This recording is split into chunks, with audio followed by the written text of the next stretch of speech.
വെറുത്തിട്ട് അടിയുണ്ടാക്കി പോരേണ്ട ആവശ്യമില്ല. May be ശരിയാണ്, ചിലർക്ക് ഇപ്പൊ ഒരു ഡൊമസ്റ്റിക് അബ്യൂസ് സഹിച്ച ഒരാൾക്ക് അല്ലെങ്കിൽ ഒരു സെക്ഷൽ അബ്യൂസ് ഒരു റിലേഷൻഷിപ്പിനകത്ത് നടന്ന ഒരാൾക്ക് you can still love that person എന്ന് പറഞ്ഞുകൊണ്ടിരിക്കാനായിട്ട് പറ്റത്തില്ല. പക്ഷേ if you are still in love with that person, അങ്ങനെയാണ് ഈ വണ്ടി ഓടിക്കൊണ്ടിരിക്കുന്നതെങ്കിൽ change the way you love dum.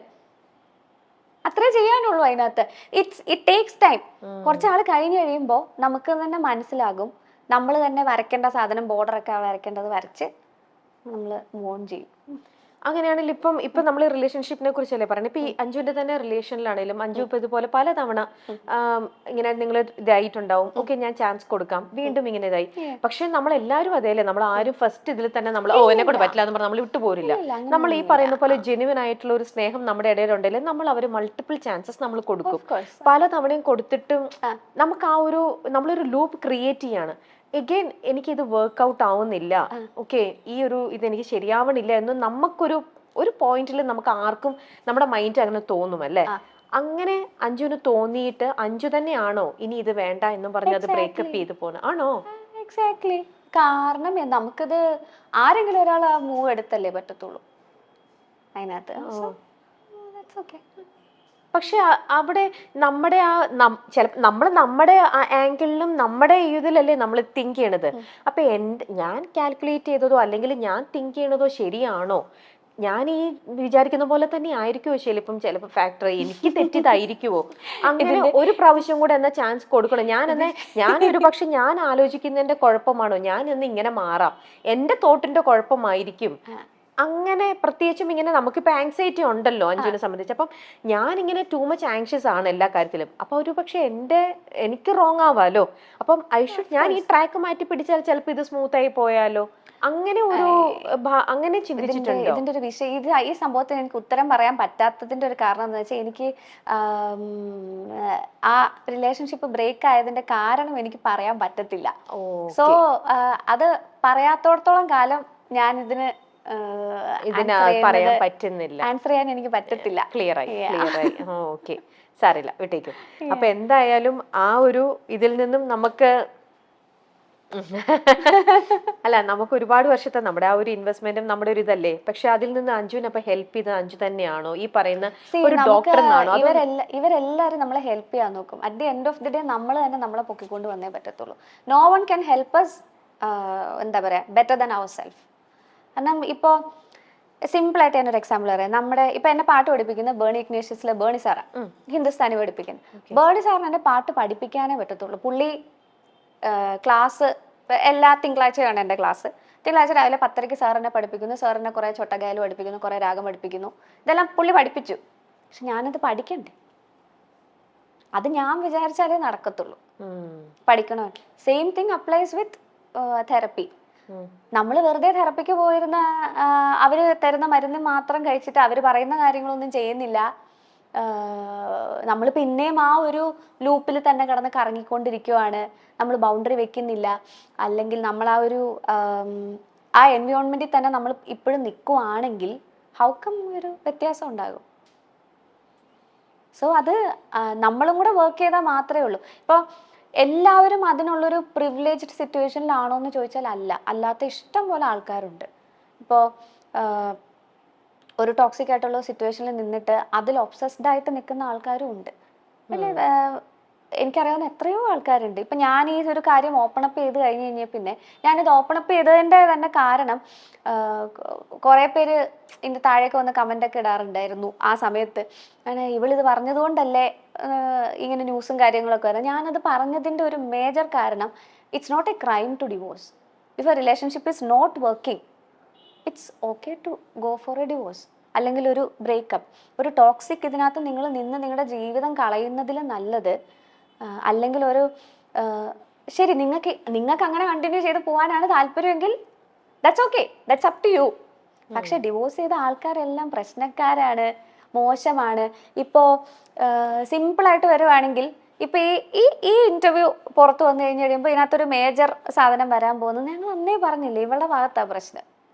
That's okay. അതാ ഞാൻ നേരത്തെ ആദ്യം പറഞ്ഞത്. I reached A point wear okay, എൻ്റെ ഭാഗത്താണ് പ്രശ്നം, ദാറ്റ്സ് ഓക്കെ, കൂൾ. അപ്പൊ അല്ല ഇപ്പം ഇപ്പം നമ്മുടെ ഈ പ്രോഗ്രാം കണ്ടുകൊണ്ടിരിക്കുന്ന ഇപ്പൊ ആരെങ്കിലും ഒക്കെ ഉണ്ടെങ്കിൽ ഇതേപോലത്തെ സിറ്റുവേഷൻ മറ്റുള്ളവർക്കും ഉണ്ടല്ലോ. ഇതിപ്പോ ആർക്കും വളരെ കോമൺ ആയിട്ടുള്ള ഒരു സെയിം റൂട്ടിലൂടെയാണ് അഞ്ജുവിന്റെയും പോണത്. അപ്പൊ അവർക്കും കൂടെ എന്തെങ്കിലും ഒരു തരത്തിൽ ഇപ്പൊ അഞ്ജു ഇത്രയും ഒരു ക്ലിനിക്കലി സപ്പോർട്ടും കൂടെ കിട്ടി, അതിൽ കുറച്ചിപ്പം സക്സസ്ഫുൾ ആയി നിൽക്കുന്ന ഒരാളെന്നുള്ളതിൽ അഞ്ജുവിന് അത് ചിലപ്പോൾ അഡ്വൈസ് ചെയ്യാൻ പറ്റും അവർക്കാണെങ്കിൽ പോലും. ഇപ്പം ഇങ്ങനെ ഒരു റിപ്പീറ്റഡ്ലി ഇപ്പം നമ്മൾ തമ്മിലുള്ള ഇതിലാണെങ്കിൽ പോലും ഓക്കെ നിന്റെ ഭാഗത്താണ് മിസ്റ്റേക്ക് എന്നോ അല്ലെങ്കിൽ എന്റെ ഭാഗത്ത് നിന്ന് ചിലപ്പോൾ ചിലർ വളരെ കറക്റ്റ് ആയിട്ട് അവർ പ്ലേ ചെയ്യും. അതായത് നമ്മൾ എത്ര നിന്നാലും അവരും ചിലപ്പോൾ നമ്മളെയും കൊണ്ട് പറയിപ്പിക്കാൻ നോക്കും, അല്ലെങ്കിൽ നമ്മളെയും കൊണ്ട് അവർ എക്സിറ്റ് അടിപ്പിക്കാൻ നോക്കും. ഓക്കെ ഇതാണ് ചിലരുടെ വളരെ ഭയങ്കര ഒരു ചിലരുടെ ബ്രില്യൻ പ്ലേ ആണ്. ഗ്യാസ് ലൈറ്റിംഗ് ആണ് അല്ലേ? ആ ടേമിന്റെ പേരാണ് ഗ്യാസ് ലൈറ്റിംഗ്. ആണല്ലേ? ആ ടേം നെയിമും പഠിച്ചു കഴിഞ്ഞു, പഠിച്ചുകൊണ്ടിരിക്കുന്നു. അപ്പൊ അതിനവിടെ ഒരു അതായത് മറ്റുള്ളവർ നമ്മളെ ബ്ലെയിം ചെയ്യാണ്. ആ സെക്കൻഡ് പേഴ്സൺ നമ്മളെ ബ്ലെയിം ചെയ്തിട്ട് നിന്റെ മിസ്റ്റേക്ക് കൊണ്ടാണ് ഞാനിപ്പോ ഇങ്ങനെ ആയത്, അല്ലെങ്കിൽ നീയാണ് ഇതിനെ പറഞ്ഞിട്ട് ഇങ്ങനെ റിപ്പീറ്റഡ്ലി നമ്മളെ ബ്ലെയിം ചെയ്യാണ്. അങ്ങനെ അതിന് ബ്ലെയിം ഷിഫ്റ്റിംഗ് എന്ന് പറയുമല്ലോ. അപ്പൊ അങ്ങനെ നമ്മളെ ബ്ലെയിം ഷിഫ്റ്റ് ചെയ്ത് ഓക്കെ നമ്മളെയും കൊണ്ട് അവർ ഫൈനലി പറയിപ്പിക്കുകയാണ്. ഓക്കെ ഫൈൻ, നമുക്ക് ഇതിവിടെ നിർത്താം, എല്ലാം നമുക്ക് എന്ത് ചെയ്യാം, ഞാൻ എക്സിറ്റ് ചെയ്യാണ് എന്ന് അവര് നമ്മളെയും കൊണ്ട് പറയിപ്പിക്കും അല്ലേ?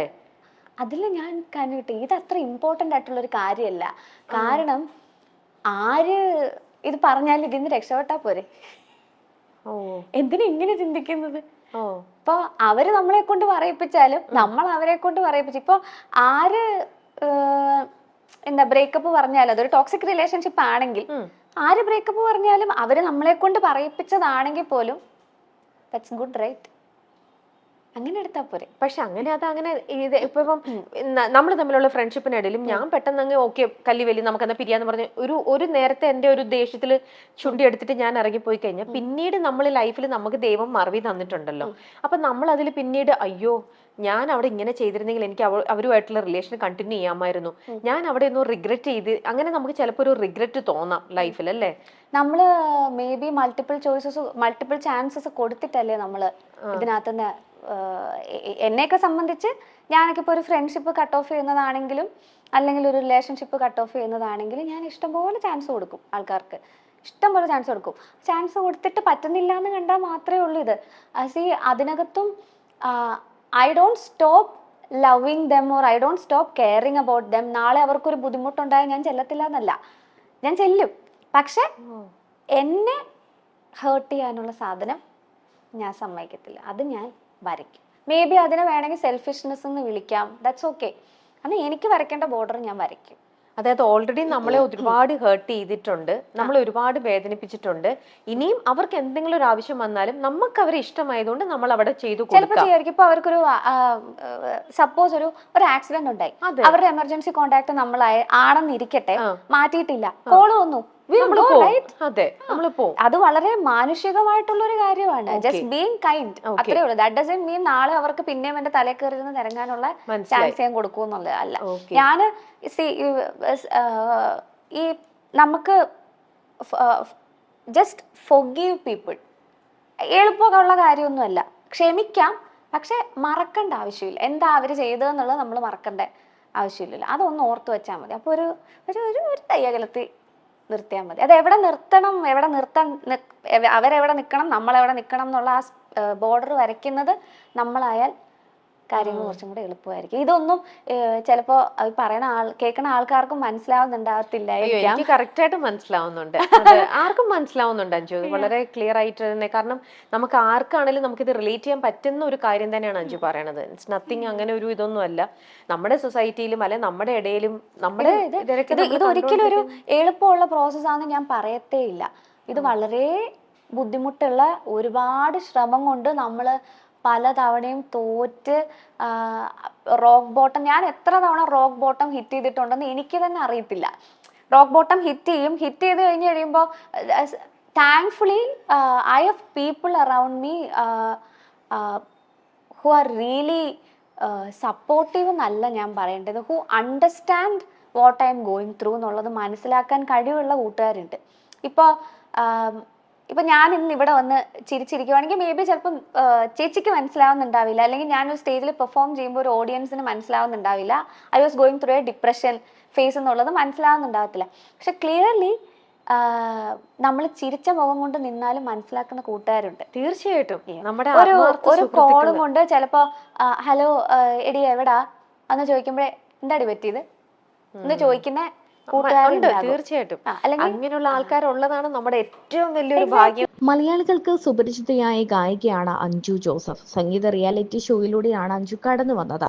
സോഷ്യൽ മീഡിയയിലും സജീവമാണ് അഞ്ജു ജോസഫ്. തന്റെ വിവാഹമോചനത്തെക്കുറിച്ചും വിഷാദ രോഗത്തെക്കുറിച്ചും ഒക്കെയുള്ള അഞ്ജുവിന്റെ വാക്കുകൾ വാർത്തയായിരുന്നു. താരം വിവാഹിതയായി എന്ന വാർത്ത പുറത്തുവന്നതോടെ നിരവധി പേരാണ് ആശംസകളുമായി എത്തിയത്. എന്നാൽ വലിയൊരു കടമ്പ കടന്നുകൊണ്ടാണ് അഞ്ജു ജോസഫ് രണ്ടാം വിവാഹത്തിലേക്ക് എത്തിയത്. ഡിപ്രഷനും കണ്ണീരും ഒക്കെ നിറഞ്ഞ നാളുകൾ താണ്ടിക്കൊണ്ടാണ് അഞ്ജു ജോസഫ് ജീവിതത്തിലേക്ക് തിരിച്ചു വന്നത്. ഇതിനെക്കുറിച്ച് താരം തന്നെ തുറന്നു പറഞ്ഞിട്ടുമുണ്ട്. സിനിമയായിരുന്നു അഞ്ജുവിന്റെ സ്വപ്നം. ഇതിനിടെയാണ് റിയാലിറ്റി ഷോയിലെത്തിയത്. ഷോയിലൂടെ പ്രശസ്തി നേടാൻ അഞ്ജുവിന് കഴിഞ്ഞു. ഷോകളും താരത്തിനെ തേടിയെത്തി. ലോകത്തിന്റെ പല ഭാഗങ്ങളിലും ഷോകൾ അവതരിപ്പിക്കാൻ സാധിച്ചു. എന്നാൽ അപ്പോഴും സിനിമ എന്ന സ്വപ്നത്തിലേക്ക് എത്താൻ അഞ്ജുവിന് കഴിഞ്ഞില്ല. അതോടെ അഞ്ജു അവസരം ചോദിക്കാൻ തുടങ്ങി. അങ്ങനെ അവസരം ചോദിച്ചു നടക്കുമ്പോൾ താൻ കേട്ട തന്നെ തളർത്തിയ കമന്റായിരുന്നു ശബ്ദം കൊള്ളില്ല എന്നത്. അതോടെ ആത്മവിശ്വാസം പോയി, പാടാൻ ധൈര്യമില്ലാതായി എന്നും താരം പറഞ്ഞു. ഈ പ്രശ്നങ്ങളൊക്കെ നടക്കുന്ന സമയത്താണ് അഞ്ജു വിവാഹിതയായത്. എന്നാൽ ആ ദാമ്പത്യ ജീവിതത്തിന് അധിക നാൾ ആയുസ് ഉണ്ടായില്ല. വൈകാതെ തന്നെ വിവാഹമോചനവും നടന്നു. അത് തന്റെ മാനസികാരോഗ്യത്തെ തകർത്തു കളഞ്ഞു എന്നാണ് അഞ്ജു പറയുന്നത്.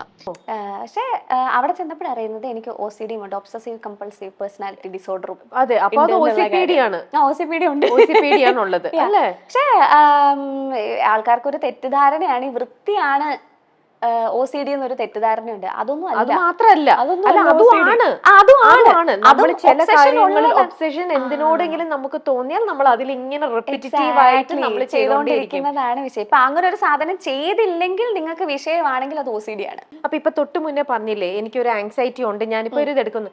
അപ്പൊ എങ്ങനെയാ അത്, എനിക്കത് ടൂ മച്ച് ആണോ, എന്നിലുള്ള ആ ഒരു ഫീലിംഗ് എനിക്ക് തോന്നുന്നത് അത് ടൂ മച്ച് ആണോ? ഞാൻ സാധാരണ ഒരാൾ എല്ലാവർക്കും തോന്നുന്നത് തന്നെയാണോ എനിക്ക് തോന്നുന്നത്, അതോ അതിനൊക്കെ കുറച്ച് കൂടുതലായിട്ട് തോന്നുന്നുണ്ടോ? സോ ഞാൻ ഒരു തെറാപ്പിസ്റ്റിന്റെ അടുത്ത് പോണോ? ഇങ്ങനെയൊക്കെ ഒരു തോട്ട് എപ്പോഴായിരിക്കും അഞ്ജുവിലേക്ക് വന്നിട്ടുണ്ടാവുക? എനിക്ക് എൻ്റെ പാസ്റ്റ് റിലേഷൻഷിപ്പ് കഴിഞ്ഞ് കഴിഞ്ഞപ്പോൾ ഐ ഹാഡ് ഇഷ്യൂസ്. എനിക്ക് ക്ലിനിക്കലി ഞാൻ ഡിപ്രസ്ഡ് ആയിരുന്നു. അത് ഡയഗ്നോസ്ഡ് ആയിട്ടുള്ള ഇതായിരുന്നു. മറ്റേ ഡിപ്രഷൻ എന്ന് പറഞ്ഞ് വെറുതെ പറയുന്ന സാധനമല്ല, ക്ലിനിക്കലി ഡിപ്രസ്ഡ് ആയിരുന്നു. മെഡിക്കേഷൻ വേണ്ട സിറ്റുവേഷൻ ആയിരുന്നു. അപ്പോൾ ഞാൻ ഉറങ്ങുന്നേ ഉണ്ടായിരുന്നില്ല. എനിക്ക് തോന്നുന്നൊരു 1.5 മാസത്തോളം ഞാൻ ഉറങ്ങിയതേ ഇല്ല. ഡേയിലും ഉറങ്ങില്ല, ഡേ ഉറങ്ങില്ല, നൈറ്റ് ഉറങ്ങില്ല, ഫുൾ ടൈം ഓണാണ്. അപ്പൊ എന്താ ഈ ആലോചിച്ചുകൊണ്ടിരിക്കണേ? എനിക്കും അറിയത്തില്ല. മൊത്തം നമ്പാണ്. എനിക്ക് കട്ടിലിൽ നിന്ന് എഴുന്നേക്കാൻ ബുദ്ധിമുട്ട്. പക്ഷെ ഡിപ്രഷൻ ഇത് മാത്രമല്ല, അറ്റ് ദ സെയിം ടൈം ഞാൻ ഷോസും ചെയ്യുന്നുണ്ടായിരുന്നു. ഷോസ് ചെയ്യുമ്പോൾ ഞാൻ പോയി ഒരു ഫേക്ക് ചിരിയും ഇട്ടിട്ട്. പക്ഷെ അവിടെ പ്രൊഡക്റ്റീവ് ആവാൻ പറ്റുന്നുണ്ടായിരുന്നോ? യെസ്, ചെയ്യും. കാരണം നമ്മളെ ജോലിയല്ലേ. എനിക്ക് അതും ഈ OCD ഭാഗമാണ്, ഒബ്സെഷനാണ്, പെർഫെക്ഷൻ വേണം എന്നുള്ള സാധനമാണ്. അല്ല, പക്ഷെ ഇത്ര മാസം 1.5 മാസം ഉറക്കമില്ലെങ്കിൽ അത് ഒബ്വിയസ്ലി നമ്മുടെ ബോഡിയിൽ അത് കാണിക്കുമല്ലോ. നമ്മുടെ ഫേസിലും ബോഡിയിലും നമ്മുടെ പ്രൊഡക്ടിവിറ്റിയിലും ആൾക്കാര് ചോദിച്ചിട്ടുണ്ട്, they didn't know that I was going through something എന്നുള്ളത് അവർക്ക് അറിയത്തില്ലായിരുന്നു.